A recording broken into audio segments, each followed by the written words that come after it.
And you're very welcome back to episode number 5 of our Final Whistle Women's Rugby podcast. After a down week of action in the Energia All-Ireland League Women's Division, we're back to preview the round 13 fixtures, and we'll take a look at the latest action from the Celtic Challenge involving the Wolfhounds and the Clovers, as they now have a down week this week as well. Once again, delighted to be joined by Aimee Clarke from Railway and Stacy Hanley from Galwegians. How did you guys enjoy having that little bit of time off at the weekend? I got in touch with nature again. I went on a hike. I got in touch with wine again, and I guess nature too. I went for a run. Well, tell them how good of a run it was. It was a PB. Woo! Right. It was like my third 10K, and it was like a minute quicker than my second one. Yeah, that's a big thing. It's hard to shave a minute off. So wine helps you get PBs. Wine helps everything. That's my motto. That's her medical opinion. Yeah, I don't believe in doctors. That's the quote of the year coming off the podcast. Anyway, you were somewhat without a voice the last time we had you on the podcast. Of course, Aimee said it was after 2 pint glasses of wine, but after 2 bottles, glasses. I don't know what you'd be doing down in Galway. Okay. Well, yeah, no, this time it was 2 bottles. So, hands up. And Amy's weekend was not on the pitch, but elsewhere to do with being outdoors and running up and down the place and having a great old time. Basically, I got told I was going for a 6K hike, and when I got there, I was told it was actually 6K up and 6K back. So, easy. I loved it. I did not complain for like the last 10 minutes. It was great. Great preparation for coming back into playing again, though. Get those steps in. I never want to step again. I've been completely horizontal the last 3 hours. I've been horizontal. Let's look at the weekend ahead. Plenty of big games across the division. I suppose we're into the business end of the season now, if you want to call it. I suppose it has been the business end throughout the season, but we're into the last 6 games with the relegation battle at the bottom of the table. We'll obviously have the top 4 implications as well. Cook and Ennis will kick us off at 2:00 on Saturday. Obviously, Cook hosting second from bottom in the table against an Ennis team that have done really, really well. Ennis had the upper hand in the reverse game, and Cook are notably strong up in Shawsbridge. Weather dependent, whether they will play there on Saturday, we'll have to wait and see, because grass pitches are not in a great state at the moment, as we've been talking about since we've did the very first episode coming off the January break. But Cook are very strong. Ennis have been putting in a lot of very, very tough performances recently, Aimee, and I think they'll just be looking to get another win on the board now this weekend. Yeah, I think they will. I think if they get a win on the board, they're going to kind of settle themselves in kind of that third from bottom, fourth from bottom place. I think this is really the time where Cook need to kind of turn up the heat, and if they're going to come out and start churning out wins now, I think this is the time of the season where they're really going to have to do it. If not, I think we might be seeing them in a relegation battle at the end of the season. But hopefully, like, obviously you never want to see anybody go down, but it's just the way the game's going. Someone has to go down for someone to come up. So, but I think depending on the result of this weekend, it might be an indicator for who's going to be in that relegation battle at the end of the season.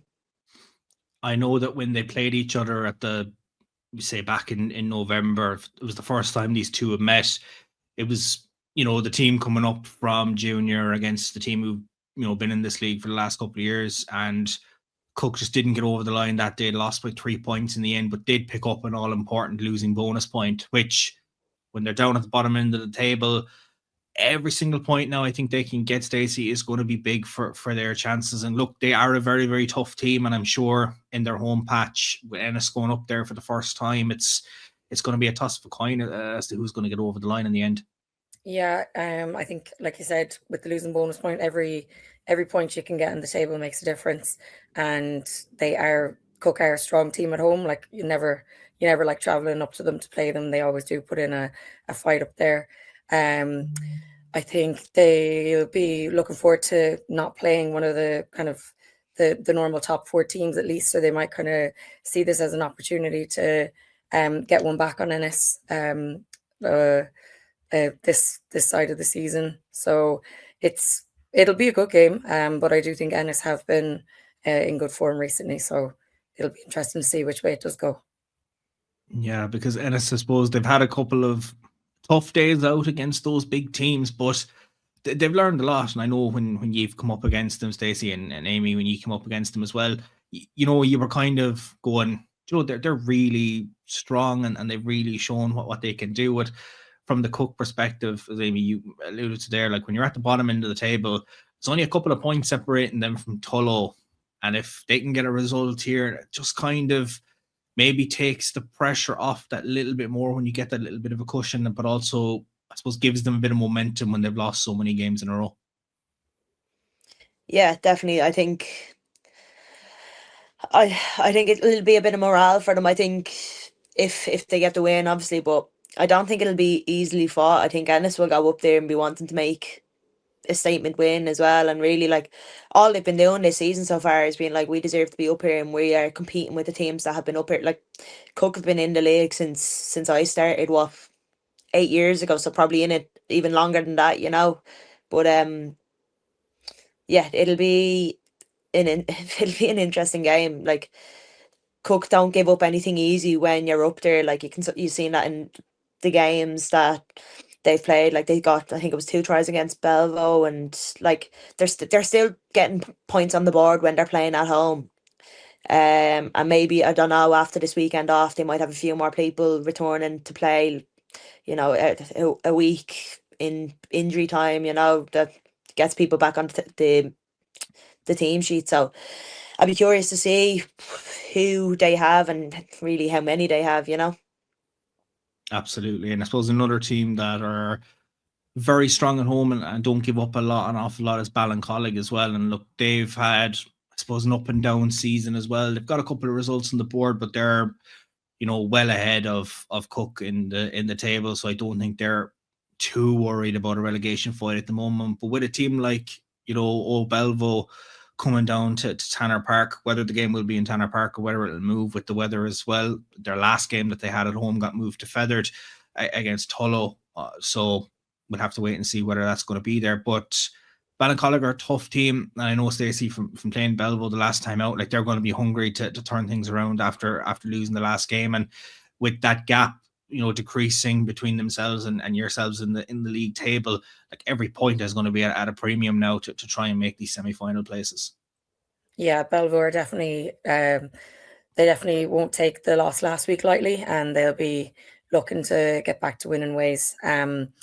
And yeah, against Ballincollig as well, they'll probably see Ballincollig being a few places below them in the table. They'll see it as an opportunity, as one of the games that they'd kind of be a must-win game that they'll have to get under their belt, because with us, being close to Ballincollig in the table, just depending on how these last 6 games go, like the gap is closing again, so there is that risk there that they could lose out on the top 4. So I don't think they'll take any game now coming up lightly.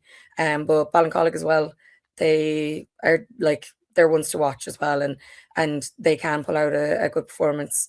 A lot of the time it's like out of nowhere as well. So they could surprise Belvo and put it up to them. They are a very tough team to play when they're at their home patch, Aimee, and they looked really strong even when the game got moved to Feather when they took on Tullow. I know it was a close game in all aspects, but they just look very strong, and I'm sure they can take an awful lot of that and try and put it in place now to try and claim what would be a massive win against a team like Belvo. Yeah, definitely. And if you look at Ballincollig, they've a lot of players that have been around the league a while now, since Ballincollig have been up.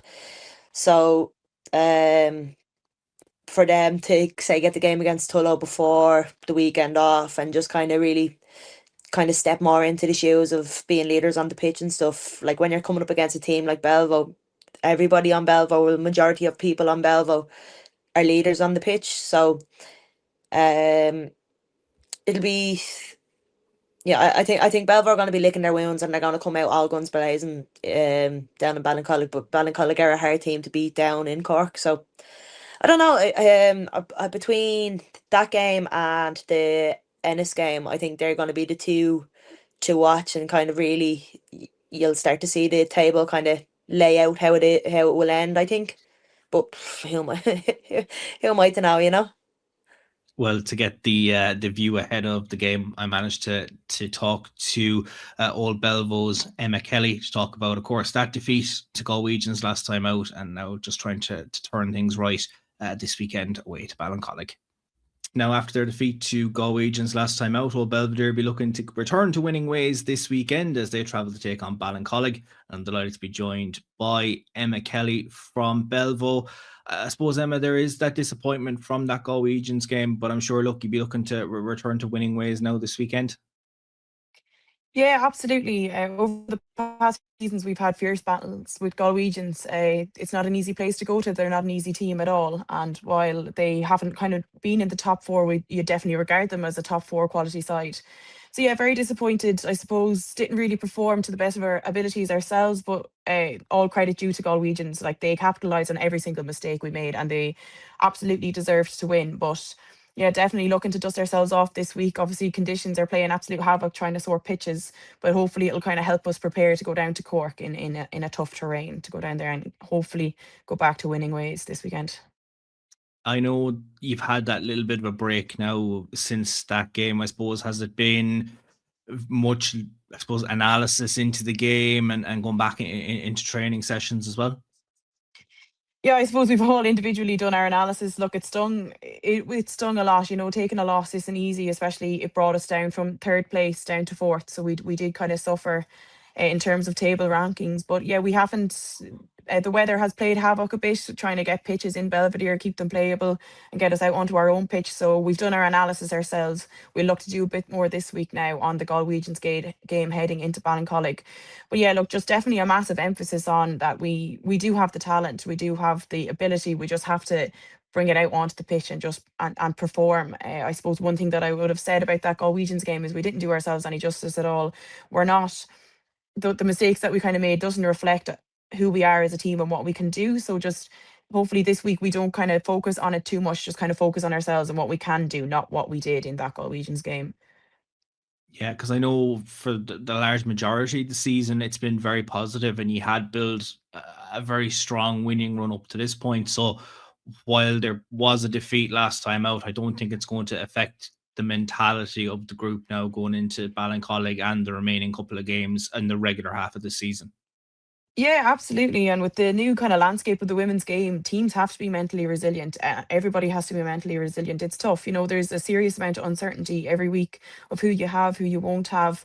Like with the Celtic Challenge, like who's getting released, who's not, who other teams are going to have, who they, all the selection process. But yeah, no, we're definitely building on something brilliant in Belvo. We had an outstanding start to the season. That win against Railway away in the first round was huge. I just think in Belvo over the last few years, that's been our big game. We've always kind of struggled to perform against Railway in Railway. It's a tough place to go. They're an exceptional side. So we started off really, really strong. A few bumps, it hasn't been linear at all by any stretch of the imagination, but it very rarely is for any team. So definitely I don't think it'll affect us going into the rest of the season. We just have to learn to push on from here. And while it was a bump in the road, we can't let it define the season. Yeah, and what has, I suppose, Fiona Hayes brought in then to the squad this year? Obviously, look, she's vastly experienced in the coaching in this competition over the last couple of seasons, and as well the wealth of knowledge she brings as a former player as well. I'm sure she's been a great influence to the group. Yeah, absolutely. And like you look, a lot of credit goes to Tanya for what she's built over the last couple of years. She really has built a good, strong foundation. She was also an exceptional coach, and Fee is very similar in terms of her knowledge. She's very knowledgeable of the game, and she knows how to win. She's done it a number of times. So that's just something that I really was very grateful for her bringing into Belvo this year, is that she knows how to win. She knows how to get it out of players, but also she's just so honest. Like she's just black and white. There's no like pussyfooting around things. She's either on or off, and she gives everybody a chance. If you're performing at training, you'll get your chance. If you perform on match day, you'll get your chance. There's no such thing as like big names, people who've been here for years. She has an absolute wealth of knowledge. She gives you these little nuggets of information that you never would have thought of yourself, but they've been brilliant. They've kind of transformed their game a lot, I'd say. Definitely in terms of like the aggression that she wants us to play with. It's something that we're still kind of finding our feet a little bit, but she really does kind of demand that of us, that aggression, that like just pure pride in the jersey. And look, for somebody coming from UL into a Belvedere club, it's something that I thought we might struggle with, but absolutely not. She has a serious amount of pride for us every single time she puts us out onto the pitch, and she fully backs us.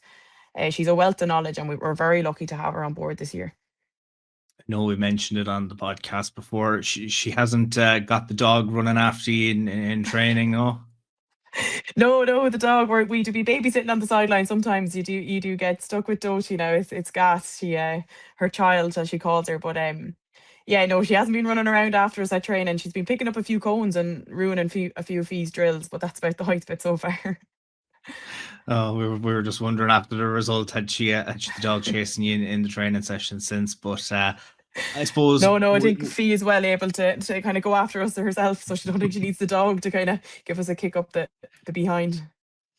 Because when you look at the table, obviously Galwegians are kind of next in terms of position wise, but there's 13 points of a gap now going into this weekend. But at the same time, every point is going to be valuable to try and get into those semi-final places. And with the level of competition that's in play this year, like it is really anyone's game when you come up to play whoever team you're coming up against on any given round. Absolutely. While I think the table doesn't truly reflect it, I think the gap on the top four every year is closing and closing and closing every time the competition is played. When I joined AIL at the start, there was a very clear cut of the top four, and it was nearly a guarantee of who was going to make those semi-finals. But I have to say, the likes of Galwegians, Wicklow, Ennis really pushing on for a team who've just come up into the competition. That gap is closing, and it's brilliant for the women's game. But yeah, while we are delighted to still be in top four, disappointed to be pushed out of third, we're well aware of who's kind of trickling on behind us. And, many more slip-ups will absolutely cost us the semi-final, and we need every single point on the board that we can get going forward. Just on that, I suppose you've been with Belvo now for the last couple of seasons, and you've, I suppose, grown into the AIL as well. You're originally coming from Tullamore, where you started kind of in your teens and played a bit with them, and then obviously moved to the capital. How did you find that transition from going from, club rugby there to then coming into a high performance setup like Belvo? Yeah, very tough. I found it very tough and isolating at the start. So I suppose I was lucky enough now. So I was playing with Tullamore and UCD kind of simultaneously for my first year of college. So I kind of had that like insight into kind of like Dublin rugby, because it's very different from rugby down the country. And I loved my rugby in Tullamore. It was a big decision for me to leave Tullamore. They're a brilliant club and a fantastic support system, and they've produced some exceptional players like Aoife Dalton, Leah Tarpey, Ailsa Hughes. They're all ex Tullamore. So it really did kind of break my heart to leave Tullamore, but I'm really back my decision. I've loved my years in Belvo. I found it tough at the start. I was involved with the Leinster setup as a kind of development player also when I made that transition to Belvedere. So it all kind of happened at once for me. I kind of had to get used to AIL rugby. I also had to get used to like the Leinster setup, and then trying to balance that with playing my college rugby in UCD. It was very, very tough at the start. I found the training load hard to get used to, and also just the demands of elite sport. I suppose when I was in Tullamore, you go from being like, a big fish in a small pond, and then you come up here and you're just a fish in the ocean. But I learned a lot. I'm very grateful for teammates that took me under their wing very, very early on. UCD have a big part to play in that. They're kind of the team that backed me to go play AIL. I never had really considered it. I didn't think I kind of probably wouldn't back myself enough, but getting that exposure, playing with some of the girls who played AIL and UCD, they just fully backed me, and I just decided to bite the bullet, and I have absolutely no regrets. And we've obviously seen you involved with the Leinster setup as well, with the Interpros, and you were involved with the Irish Rugby League squad as well, I believe, around the last couple of months as well. So I suppose, how have you found that transition then to go from, say, the club side with Belvo to obviously Leinster and then representing Ireland in that competition as well? Yeah, it's been a mental couple of months. If you kind of told me that the last year would have happened the way it did 2 seasons ago, I wouldn't have believed you at all. Yeah, so it was a transition to Belvo and with Leinster. It was a funny one. So I joined Belvo originally as a fly half / centre, and then I suppose, as people are aware, I made my debut for Leinster at number 6 at blindside flank. So there was a lot of transition kind of going on there of number one, like where could I benefit us the best in Belvedere. It hasn't been a straight line over the past 2 seasons. I have AIL minutes in every single position apart from hooker, tie head prop, and both second rows. So I am well used to versatility at this stage. So probably the toughest transition I had to deal with was moving from the backs into the forwards with the Leinster setup, because obviously it's hard enough to do it at an AIL level, never mind to do it at a provincial setup. But I'm lucky my coaches fully backed me with that decision. Tanya fully backed me going into my first season as a flanker after spending 3 years with Leinster as a development player in the backs.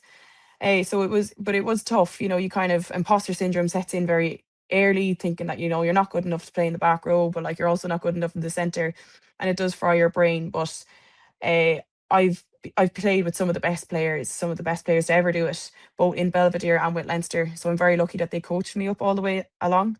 It was a tough transition, but I reaped the rewards of it, I suppose, this year with Leinster when I got my debut at blindside flank.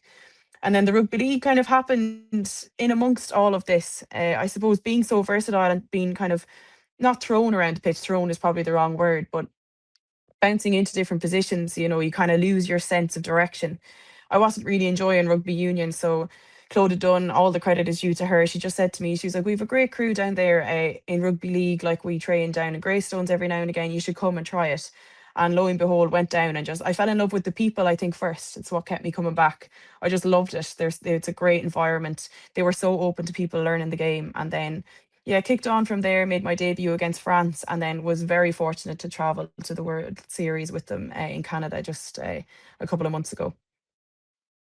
How have you found then, I suppose, with the moving with various positions? I suppose when you look at the season now, obviously we've no Celtic Challenge this weekend, but we've had it for the last couple of rounds, and teams have had to move players around. There's obviously injuries. You look at, say, from the Belbo perspective, losing Leslie at this time of the season was a very tough one for you. But have you found that you just kind of have to maybe move around and try and change different positions because with injuries and a couple of other things, it's just probably what's best for the team? Yeah, absolutely. And I think it took me a long time to kind of realize that as a player, because the last 2 seasons, I suppose I've bounced around quite a lot.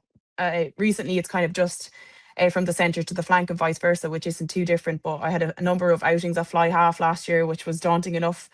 But yeah, absolutely. I think something that we've come to realize is that you do what you can for the team. So no matter what that takes, we need to put out our strongest team. And whether that means that I'm playing front row and then our front row is playing full back, that's what we need to do.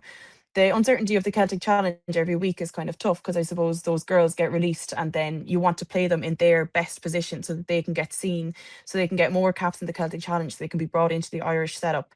So at the start, it did very much feel like that the rest of the club players were there to kind of just fill the gaps. But I think now we're all kind of coming to realise that you just have to do what you have to do to get your team over the line and to just keep pushing on. I'm sure from that perspective, then to push on, it's all eyes on Ballincollig now on Saturday, just trying to get that win on the board and just try and keep that gap in place, or even try and go up to third or wherever you can in the table to try and get a home semi-final, or just try and make the semi-finals as well. Yeah, absolutely. It's kind of this balance of, we're happy to be in fourth because that gets us into a semi final. But I suppose Belvedere, we've historically come fourth. And I suppose we don't want to be that team who comes fourth all the time and scrapes the semi final. Like we were third, we had a taste of being there in the top three. I don't see any reason why Belvo can't push it into the top three, into the top two, or top the table. I think it's a little bit of a belief that we start have to instilling in ourselves as a squad. And the only way we can do that is big performances against Ballincollig now this weekend and kick on, increase that gap. Um, yeah, so we were very disappointed to be knocked out of third. But while we have eyes on semi-final, it's kind of striking that balance. We're like, God, there's a lot on our plate to stay fourth because of those teams like Weegens, like Wicklow, like Ennis kind of pushing on, chasing number four. We also ourselves should realise that we are good enough that we can chase third. So it's kind of striking that balance of realising where we are, realising who's behind us, but also realising where we could go. That's it. Emma, listen, thanks very much for coming on the podcast this week. And of course, the best of luck to Belleville for their game against Ballincollig. And we'll have plenty of debriefing to do on that game in next week's episode. But thanks for coming on. And again, the best of luck to you and all of Belleville this weekend. Perfect. Thanks a million. Thanks for having me.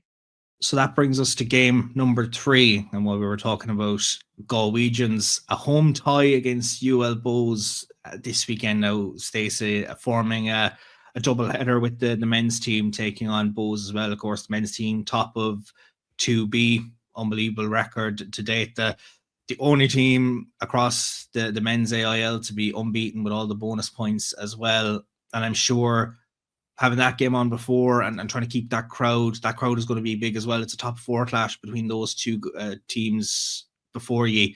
And obviously, UL's women's team coming down unbeaten. But I suppose after that performance against Belleville, you'll be looking to pick up another few points and try and keep the pressure now to try and get into the top 4 as well. Yeah, the double header is always a good occasion. It was great before Christmas. Having the two teams out and supporting each other, it does make a difference. Having that few extra people on the sideline kind of rooting for you. So that'll be nice to have at Crowley Park this side of the season. And I think before in their first meeting, it was two quite different teams that will probably be out this weekend. So it'll be interesting to see. And I do think the scoreline, it wasn't there wasn't massive difference between the teams, I think, but in our first meeting. So I think this weekend it'll be really interesting to see what the two different squads that we put out, what kind of difference that might make to the scoreline. And I don't think, well, I hope, obviously, as a Galwegian, it's not going to be a runaway for UL because they've been doing that now for the last few games. But I hope it'll be a challenge for them. And I know they're not going to come up to Galwegians and think, we're here, we're going to run through them. They'll know that we'll put up a challenge. So I'm excited for the game. I'm excited to see how it goes this time. It was only, just looking back at our records, 36-24 was the scoreline down in UL when you played them in November. When you look at, say, the time you played them last year in Crowley Park was, it was the last game before the Christmas break. Celtic Challenge hadn't really changed a lot of things in that perspective. And, they won 53 points to 10. But I'm sure the morale and the mood that's in the camp at the moment since that Belleville win is great. And look, you'd be wanting to say, well, look, we went up to Dublin and we got a result against Belleville. There's no reason why we can't get a result at home now against Bows. Yeah, definitely. I think the win last week was needed to kind of, it's in that way, boost morale, and we'll want to keep that up. As well, being so close to Belleville on the table, we have to kind of take every win to try and get to that top 4, which is our aim as a team. So this game it's just another one to try and target, really. We're not kind of looking at it we're up against the top seed again. I think we're looking at it as, here's another competitive game. Let's go out and do our best. Yeah, and I know, Aimee, Bows are just so strong all over, and even though they have a couple of different players in their squad than, say, some of the ones that we would have seen on the team sheet when these two teams played each other back in November, or when Railway played Bows at the start of the year. There's a lot of players that aren't with them going into this, but those girls that have come in have really put their hand up and said that, we're not going to give up this jersey when those girls, return to the squad as well. Yeah, definitely. And to be honest with you, I'd love, but I'd also hate to be in Sarah's shoes. She has really tough decisions now coming when the Celtic Cup finishes up. Who's going to be in these jerseys and who. I do really think that the girls that are playing at the minute, I think the girls coming from Celtic Cup are going to have to pull and tear and rip the jerseys off their backs, to be honest. But I think the game against Galwegians this weekend, it's going to be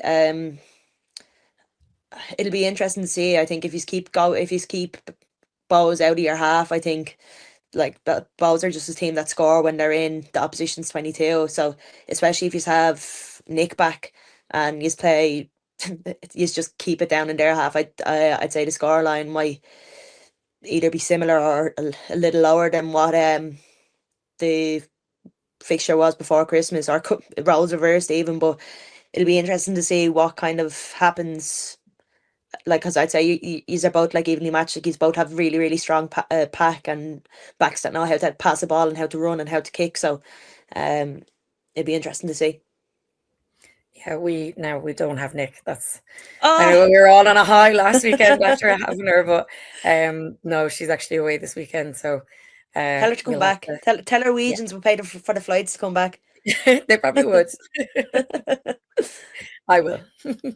Exclusive team news there this time around. But the conditions as well, Stacey, could play a big part in it, because if it's, the pitch in Crowley Park, there's been a lot of rain on it, and obviously you're going to have the men's game on just before it as well. So it mightn't be the most free-flowing of games for trying to, play a winger down the line, or, kick the ball away down the field and try and return it and whatever. Like, it could be, a forward heavy game, and look, Bows have some fantastic forwards still within their ranks, even if they are missing some key players.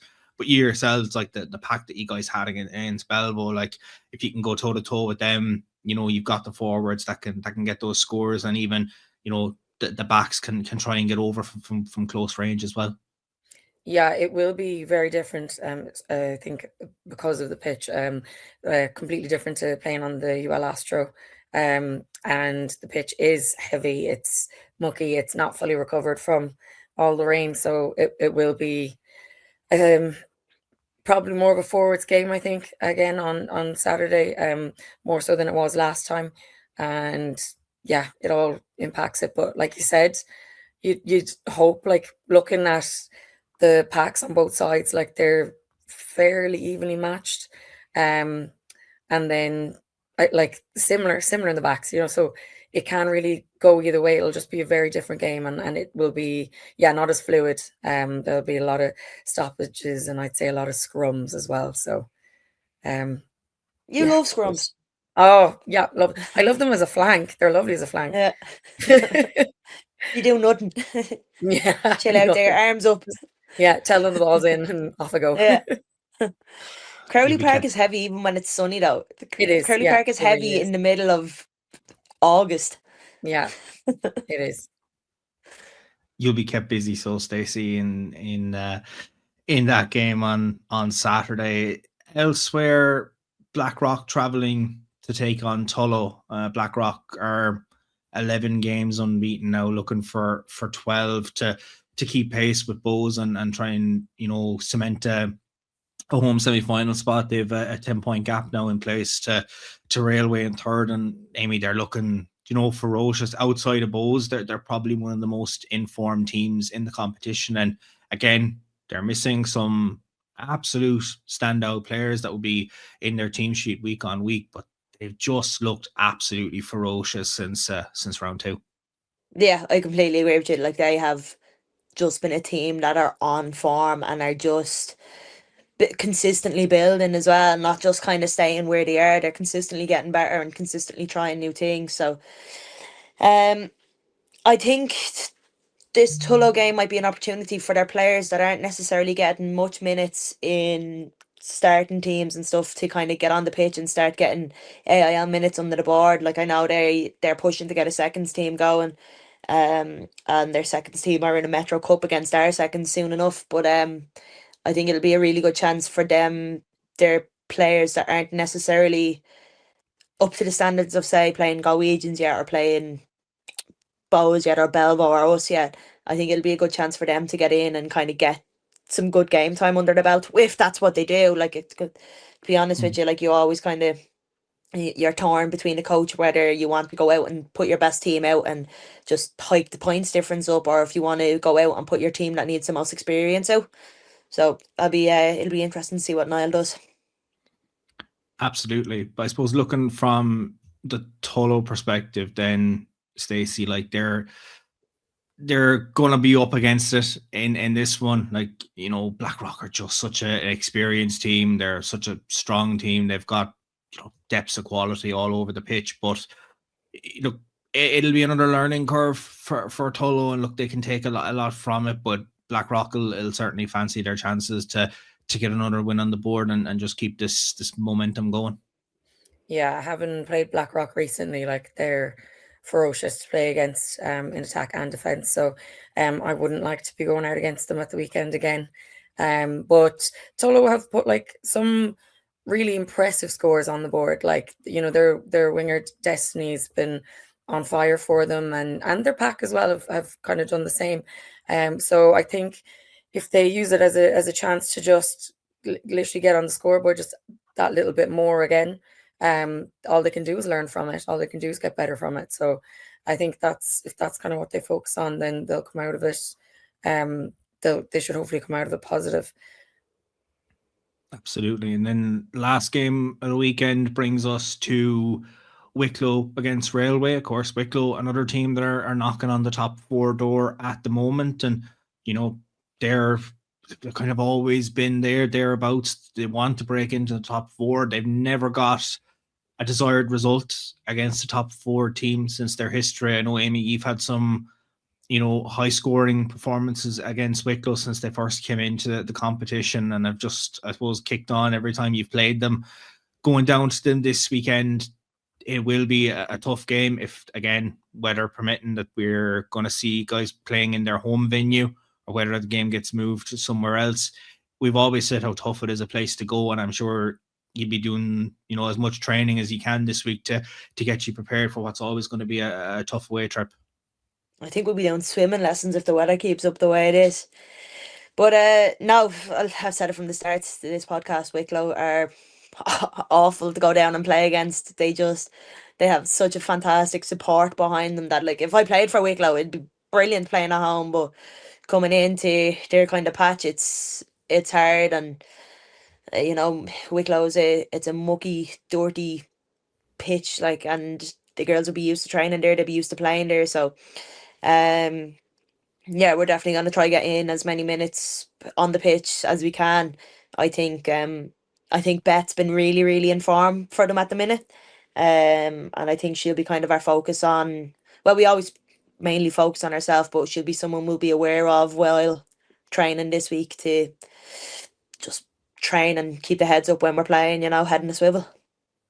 Yeah, like, and I know you've your own winning run. We've spoken about, you know, Black Rocks and Bo's winning run as well, but your winning run has been equally impressive. And I'm sure just with the confidence and the players, I know I spoke to Heidi last week.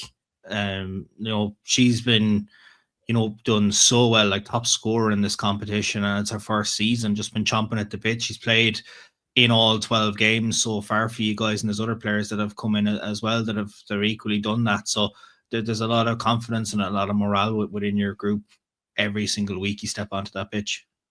Yeah, definitely. But also, like, you have the likes of Heidi coming in, and Hannah Scanlon, and like a good few of the younger girls coming in. And yeah, it's great to have young legs in, but there's also that bit more competition now. Like, you're like people that would have been, like, you wouldn't have been, like, would have been almost 100% guaranteed a spot, aren't guaranteed these spots anymore. You know, people are coming in, and these girls are coming in and proving, putting a hand up and saying, no, I'm the best player for this game. I'm the best player from these training sessions. Put me in. Look, so like, it's really good.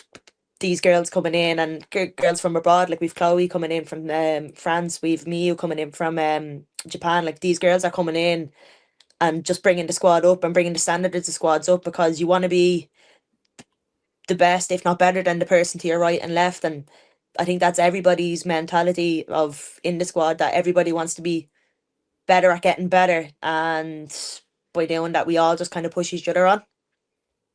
Yeah, and if it's going to be, you know, a game down in Wicklow where it's going to be mucky and it's going to be a tough game on the legs, it could come down again to a game of the forwards doing their level best. And Stacey, like, you've come up against Wicklow, they're a very, very tough team. Their pack is strong. Again, like Railway, they have a lot of very strong players. We've spoken about, you know, their forwards getting over for scores in recent weeks. So, like, both of them, it could have, you know, key parts to play in the weekend, depending on what way we see the conditions come Saturday evening.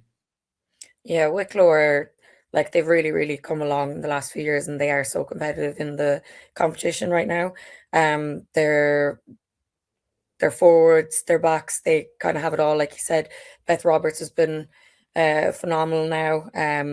They had Erin McConnell at 9. She's been really good as well. And then is it Jamie Church, the centre? She's been scoring quite a lot, doing really well in the backs. Emer Douglas, I think she's usually a hooker, sometimes 8, I think, but no, she's not 8. That's Griffey, Rich Griffey. They're all really strong forwards as well. Like there's loads of big names on the team as well. Like, so coming up against Wicklow, you can never underestimate them. They always fight, like, and you can tell it means a lot to them, and especially them playing at home. Like, no one likes playing in Wicklow except for Wicklow. So, and I know they always have a massive crowd out supporting them too. So, like, that's something that can always get in the heads of the traveling team. So, I do think it'll be a good game to watch. And as well, yeah, the circumstances with the pitch, it'll be probably similar to like what we might be facing at the weekend. Like a lot of drop balls, scrums, bounces not going the right way, and it'll be probably a bit slower a game than Railway might like, which could potentially suit Wicklow a bit. But either way, like, I think it'll be a nice competitive game. I know we have the bye week this week for the Celtic Challenge. I don't know if we'll see the likes of Caoimhe Malloy coming back in, or Vicky Elms-Kinlan. I know both of them did very well for the Wolfhounds last weekend. We'll discuss that in a few minutes' time. But those are two influential players that they're without, and if they could get those back in, Stacey, like, they can really put it up to a team like Railway when you have your heavy hitters coming back. Yeah, like Caoimhe and Vicky themselves, they've been playing phenomenal for the Wolfhounds. So if Wicklow got those two players back in, like, they'd be a massive driving force in the match. I think they'd really bring them up that little bit more. So it would be good to see, but we don't know. Well, we'll have to wait and see what way the squads line up. It'll be very interesting come Friday evening and Saturday morning, having a look at all the various squads that are coming out and if there's late changes and so on and so forth. But just a quick run through the fixtures for this weekend. Cook at home to Ennis at 2:00 on Saturday. Ballincollig and Old Belvo at 4, Galwegians and Bows at 5, and at the same time Tullow host Blackrock and Wicklow host Railway. Times, venues could be subject to change as well, depending on what way the weather conditions. So stay updated across the IRFU website and our own website as well for any fixture changes in relation to any of the AIL games. We'll switch our attention now to Celtic Challenge, and we'll start with the home game at the weekend, which was the Wolfhounds against the Gwalia Lightning. Wolfhounds 44-10. That's a semi-final place secured in the competition. They've just been electric since the word go, and probably couldn't have started much better than Maggie Boylan going over with, I think it was 40 seconds on the clock or something like that to get them that early try. And then Eve Higgins shows her fantastic footwork to get over for their second try. And then, as we mentioned, Vicky Elms-Kinlan goes over, and it's a very electric start from the Wolfhounds. And I think it was maybe 16 minutes before Gwalia managed to get a score on the board, which is a penalty, their only score of the first half. A very, very strong start, Aimee, by them, and those players that I mentioned, the likes of Maggie and Vicky running down the wing, and even Eve bursting through the middle. Like, they've just got so many fantastic backs.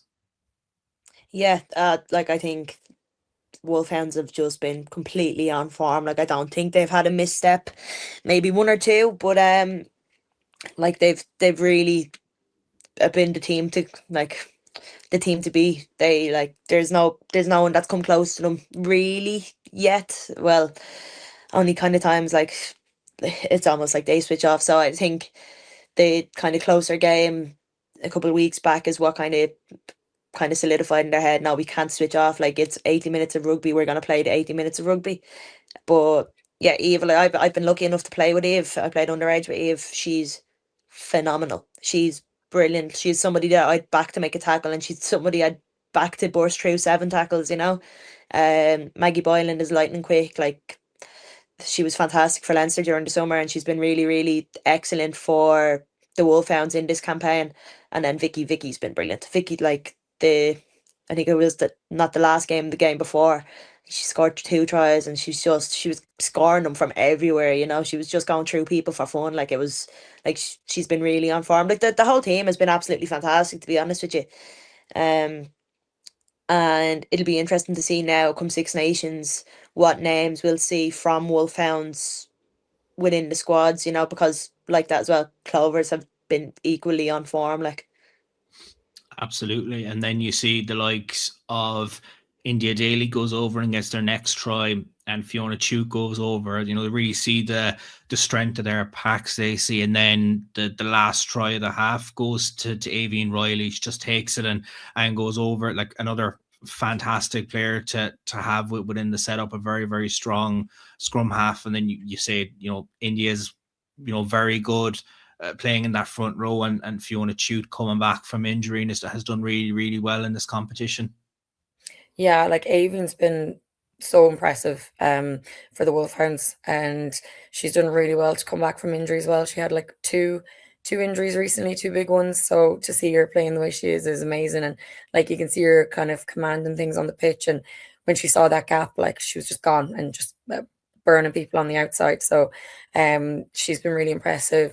India's been doing really well as well, because I know she was a back row player initially and moved to the front row, but like her throws, line outs, the mauls, all have been really good. And then she's also really good in live play as well. So like her carries, tackles, everything, she's been really playing really well.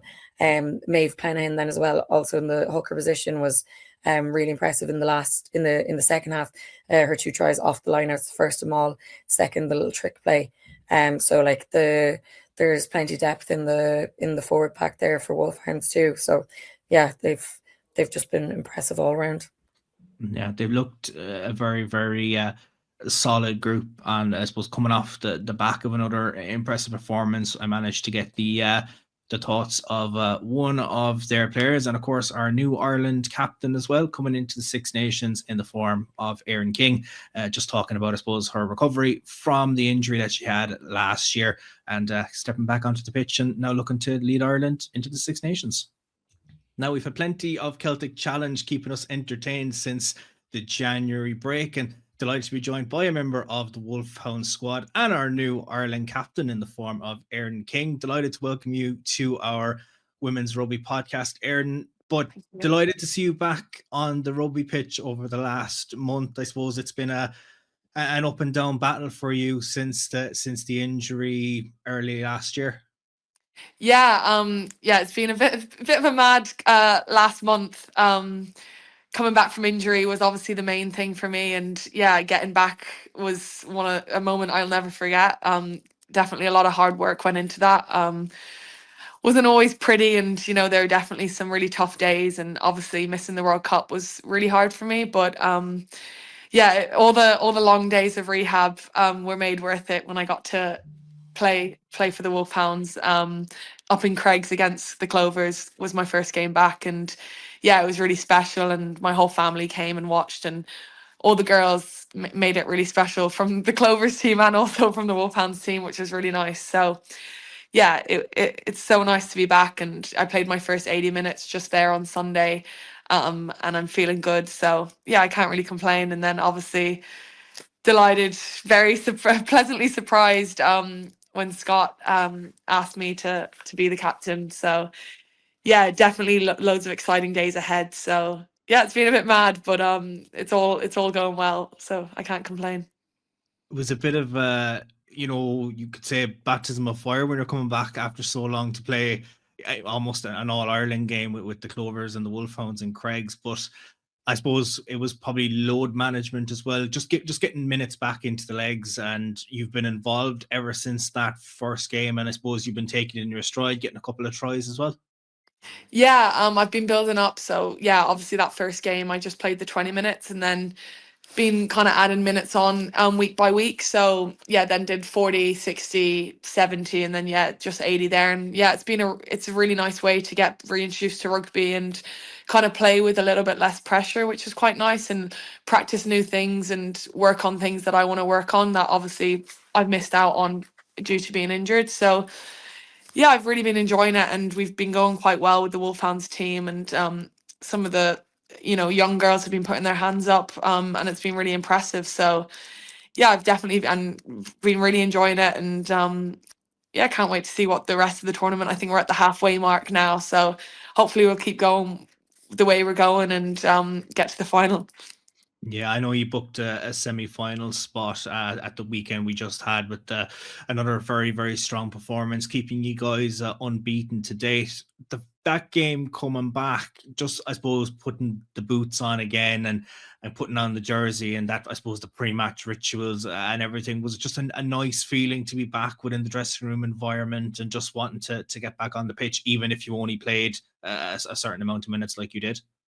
Oh yeah, 100%. I think a lot of rehabbers can relate to it. Like, all you're thinking about when you're injured is that moment that you get to play again. And I was so nervous. I remember telling some of the girls, like, I was more nervous for that Wolfhounds game than I was for the Olympics. Like, I don't know why I was nervous. Like, I'd obviously done the work and everything, but you just have imagined that moment for so long, and during all the tough times, I pictured myself playing again and putting the boots on again. So yeah, it was really enjoyable, and I've said it a few times, but like, you kind of have to forget how much you love the game to get through the rehab, and you forget how much you love it until that moment you're back. You're like, oh my god, yeah, I missed it, and I love it. So yeah, delighted to be back, and yeah, that's definitely one of the best days of my career so far, is that first game back. Certainly the lowest one would be when that injury occurred, and like for Yeah. it to happen, Six Nations in a World Cup year, like just the epitome of heartbreak and gut wrenching. When I'm supposed, look, you watch the girls over in the World Cup and we're cheering them on, and it was great to see. I mean, the green wave that was getting behind the girls, there was such support there. And I suppose a couple of years prior, women's rugby in Ireland mightn't have been in the best shape, but we're starting to see some tremendous growth. And I suppose everyone is really looking forward to Six Nations. A lot of tickets are being sold already for the upcoming series, and we've seen fairly good crowds going to the Celtic Challenge home games as well. Yeah, that World Cup was amazing. Obviously gutted to miss out on it, but it was almost like I took some pros from it being here and just seeing how many people were getting on board with it. And yeah, like we say, our green wave was just growing, and the amount of young girls that have picked up a rugby ball since that World Cup, and the sold out stadiums. Like, fair play to England, for putting on such a great event. And then the Irish girls did us so proud, like getting to the quarterfinal and just narrowly missing out was, it was really tough for them, but I think they showed how good this team can be. And um, there's even more in the tank, and I think we're getting better and better every month, every day, and the young girls coming up through the pathways are really impressive. And yeah, it's great to see. And yeah, the Six Nations, this one will be a historical one. Like, obviously it's our first time having a standalone game in the Aviva, which is super exciting, and hopefully we can put in performances that are entertaining to watch and that we can be proud of, and everyone, we grow the green wave even more. And yeah, I know I'm super excited, and that first game in Twickenham obviously will be a massive one. I think there's already a crazy amount of tickets sold. So yeah, it's so exciting how big the sport is getting, especially, I think it's deserved as well. I think, the players are only getting better, and I think our team's only getting better. At the age of 22, you will become the Ireland captain now for the upcoming Six Nations. Like, what was the emotion like when you got the call? Was it something that you had kind of ever envisioned? I know you'd been with the sevens program for a while, then transitioned into the 15s, but was it something that had been on the radar? Definitely not, if I'm being completely honest. I hadn't really given it much thought. I just love playing on this team, and I love playing rugby, and yeah, that's kind of why I did it. And yeah, I suppose when Scott asked me, it's kind of beyond my wildest dreams. I don't think I ever imagined it. But yeah, an absolute honor, for me and my family. And it's kind of hard to put into words the feeling that I felt when he asked. At the end of the day, I just want to do the girls proud and do the best job I can for them and for the country, I guess, and just inspire the girls in any way I can. And hopefully then that'll translate to the pitch and translate to us putting in performances. I know I've spoken to a lot of players who've made it to the Aviva in the last couple of years, playing with their clubs in the Energia All Ireland League Women's Division, and just the experience that they've had to play in the Aviva. I suppose, what will it be like now to have the international team going in there and yourself being the one that'll lead them out for that game? I mean, it's huge. Like, obviously, the Aviva is like, that's the stadium everyone wants to play in. It's the kind of the rugby stadium of Ireland, and the fact that we're finally getting to play in it just shows, the growth of the sport, and the belief that the RFU have in us, and hopefully we can build momentum during our Six Nations, so more and more tickets are sold, and we can create a great day out and a great atmosphere, and then put on a show for all the supporters. But yeah, it's great, and I can't wait to lead the team out in the Aviva. I think it's gonna be a really special day for us, and for our families, and yeah, for all the fans. The pathway that you've had is an interesting one, because you moved over to Ireland at the age of 12, born in Sydney, living in a couple of different places, then picked up rugby. I believe you said Dubai, you picked up rugby there, then you came over and you ended up playing with Naas, and you've been involved with Old Belvo as well, and now obviously on the international scene, the Wolfhounds with Ireland, and so on and so forth. How have you found the growth of your game? You've been involved in the Olympics as well with the sevens team. So I suppose, how have you found this, I suppose, whirlwind last decade? Yeah, no, it has been a bit mad. I was super lucky that I got brought into sevens when I was 17, and that definitely has given me so much experience on the world stage, and developed me into the rugby player that I am today. And I'll always be grateful for the days that I played sevens. And I got to play with some amazing players and meet some of my best friends, and we got to travel the world playing sevens, and it's such a high performance sport. That's where I think I learned to be a professional. And um then yeah, coming into the 15s team, I was really, really lucky at the time that I came into the squad, and Sam and Tricky were my captains at the time, and they brought us in, and they were, the culture was amazing, and everyone was so helpful, and everyone just wanted the best for us sevens players coming in, and they made that transition really easy. um yeah, and then I suppose with the injury, then I've learned a lot, and I've got a whole new perspective on life and on rugby, and to never take that jersey for granted, and to always work hard. And missing the World Cup, I obviously would have gained experience caps wise and stuff, but I do think I've gained an experience that I'll be forever grateful for, in a weird way. I think during the injury I probably wouldn't have said that, but now looking back, I am grateful for it, and it's showed me that I'm like mentally stronger than I ever thought I was. And yeah, I'm just excited now to get going with the team, and do the best job I can. And I'm sure moving into the leadership role as well, it won't be a difficult transition for you when you've played under some great captains and great leaders, and can have learned so much to bring into the team. But there's a new generation of players that are coming in that we've seen it with the Clovers or the Wolfhounds that are putting their hands up to say, there's a Six Nations squad on the horizon, and we want to be part of it. Yeah, it's so exciting. There's so many girls now involved, and like, even with the centralized program, there's so many contracted players, and we're getting attend like full on training sessions twice a day. Then like, we've obviously the Wolfhounds training sessions, and it's great for the young girls coming in to get to train with professionals, and we can bring up them standards, and they don't even need their standards bringing up sometimes. Some of them are really impressive, and yeah, it's a really exciting time for women's rugby in Ireland, and I think it's just going to keep growing and growing. And yeah, hopefully we can make this Six Nations a historical one, with the stadiums, but also with the way that we play. And I suppose that growth as well in how women's rugby in Ireland is going at the moment, you can kind of see it from the grassroots as well. Like, there's a lot of players that have come through the likes of the Give It a Try program and a couple of other things, and have went into their provincial pathway structures, have gone into their local clubs, or have gone into the AIL as well. And I suppose with the way that the World Cup went as well. You know, there was a lot of social media buzz around the place. A lot of younger girls were able to see it, and I suppose it was, you know, it goes back to, if you can't see, you can't be. And I suppose those younger girls now are seeing all of that, and now they're picking up a rugby ball, and that's only going to, you know, fuel the next generation of talent that's going to come through this country.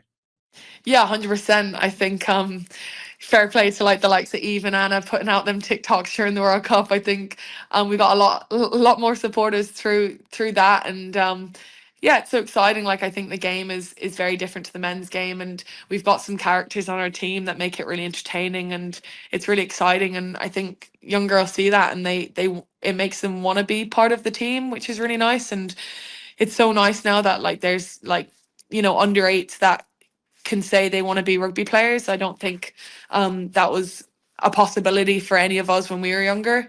So yeah, it's so exciting, and hopefully the structures in place and the pathways in place continue to grow, and you know the RFU keep putting money into it, because it's obviously paying off, and that's kind of what we need to be one of the best teams in the world. That fleece became the hottest commodity ever during the World Cup. I think everyone wanted it to get their hands on it. Just the marketing around it. The girls did so much to get it out there. But do you find then, when you're going to, say, after these games and so on and so forth, that, you know, those younger players are kind of, you know, they're kind of on the sidelines or in the stands, and they're like, you know, asking for autographs or photos of you, because they now want to be the next players that they're seeing on the pitch or on the television and stuff like that?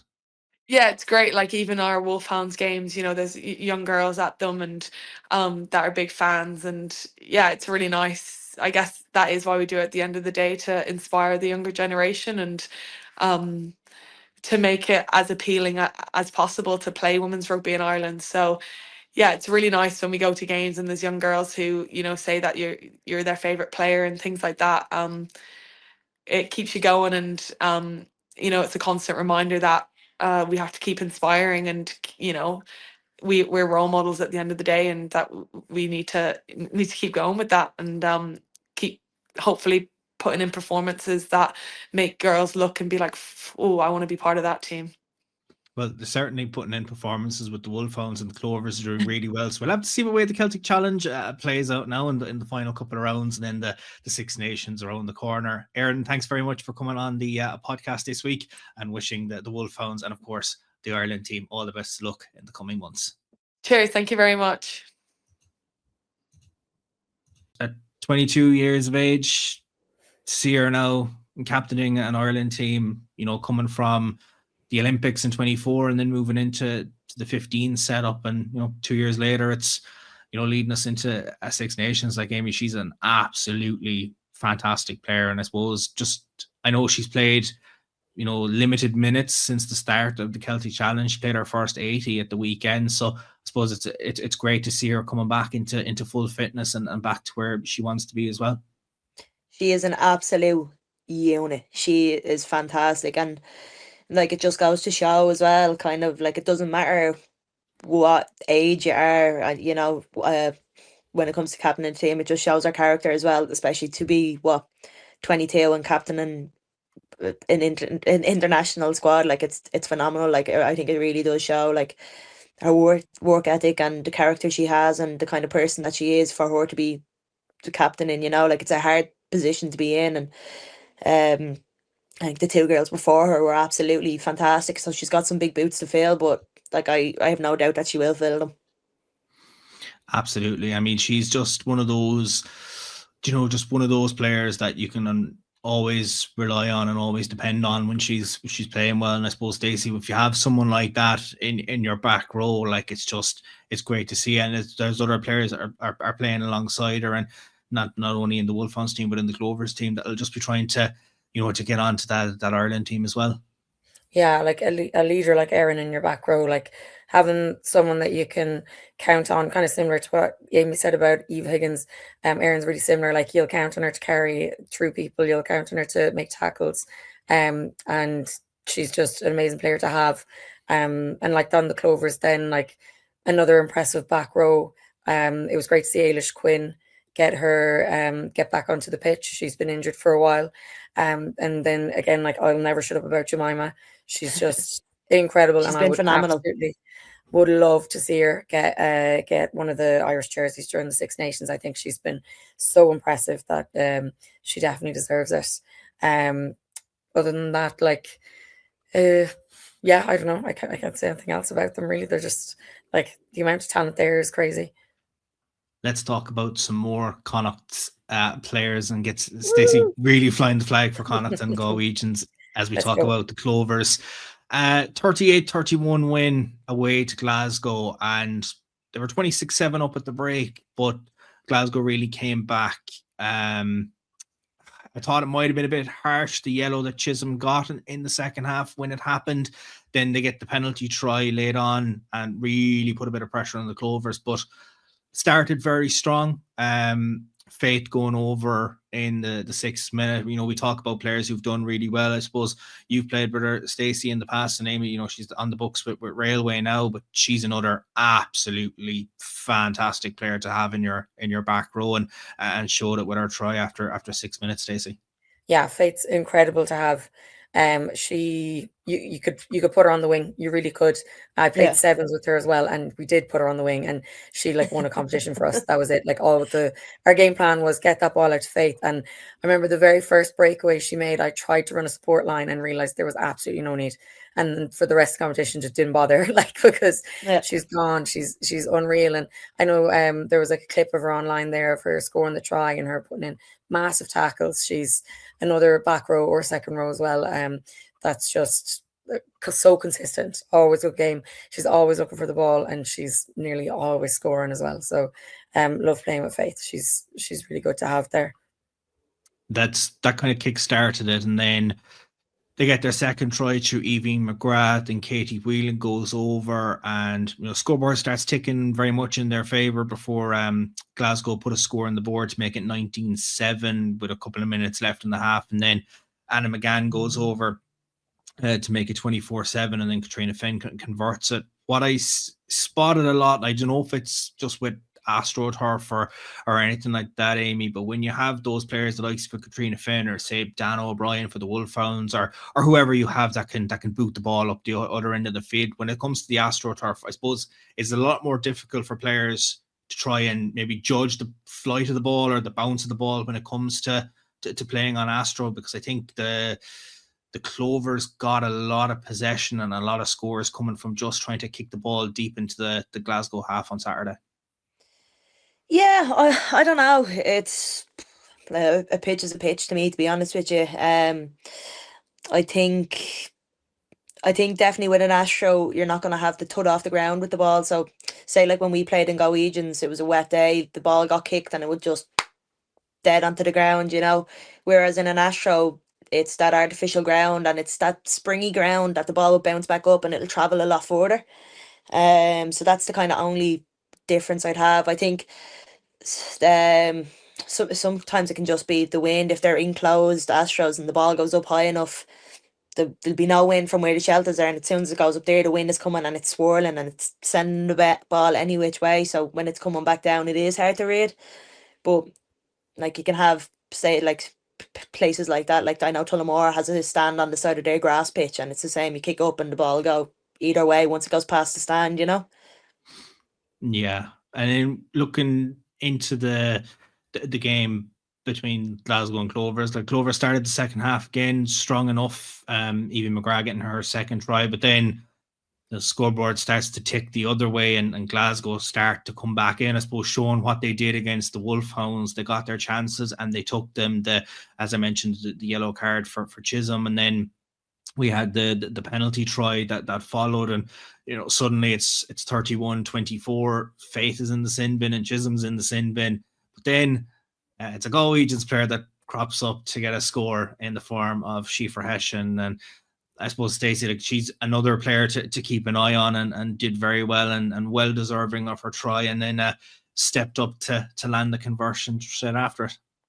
Yeah, Schiefer's so brilliant. Like, she's actually doing her mocks this week, I think, or whenever they are, this week, next week, whatever. She's doing her mocks anyways. She's so young, and she's just like such a strong head on her shoulders. She's so knowledgeable, and like for a girl so young coming into these teams, like she's not afraid to tell you what to do or what she wants or whatever. The try as well, she kind of did something similar for Connacht during the summer. We call it the Hessian twist. So she does a little spin out of the tackle, and so it was nice seeing her like come on, because she'd been injured as well for a while. She'd done damage to her ligaments in her ankle. So to come on, score, get the conversion, it just shows like what a really good player she is and what she can do. And if she does get the game time, there's plenty more to see from her. Because it's her debut season in the AIL this year, and she's played 8 games so far this year, 34 points tallied. And I know I mentioned say about Heidi as well, like a young player, but well ahead of her years in terms of her just her knowledge and the way that she wants to play and everything like that. I suppose an older head on young shoulders, and she's not shied away from anything to come into your setup, coming up against some of the best of the best that the league has to offer, and now on the international stage as well. Yeah, she wasn't shy at all. Like the first time I was playing with her was in Connacht last summer, and like I again like shocked to know what age she was, shocked that it was like her first season playing with the Connacht senior team. She just took to 10 like so easily with a bunch of girls, and like, you know, older girls that it might be intimidating. But she had no problem, no issue stepping in at 10 and dictating how the game went.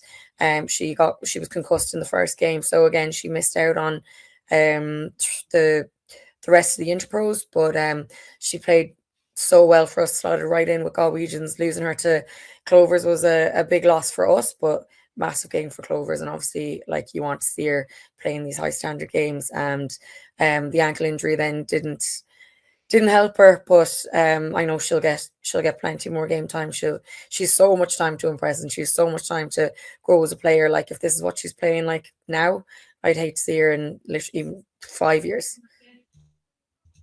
Absolutely, yeah. I suppose from that, like, they've only, you know, grown strength to strength, both the Clovers and Wolfhound squads, and obviously, look, they've, you know, a break now before they go back out, and be interesting to see what way things go before they all meet again in the second the all Irish clash in March, I believe, for that one. But that brings episode number 5 of our podcast to a conclusion, and plenty now to digest next week when the two girls are back out into the pitch and back to discussing the events of their games. And let's see what this weekend has in store for both Galwegians and Railway. Plenty of games, of course, across the country this Saturday, both the men's and the women's AIL. But if you can get out there, there's plenty of top quality games. And if you're around the Galway area, there's 2 big games to watch. And wherever the game between Railway and Wicklow ends up playing, if you're down in Wicklow and the game goes ahead, if it's not a pond with the ducks inside in it, then I'm pretty sure it's going to be another enthralling game. And it is shaping up to be another fantastic weekend of action across the women's AIL. My thanks to Aimee and Stacy for joining us once again, and we'll catch you next week.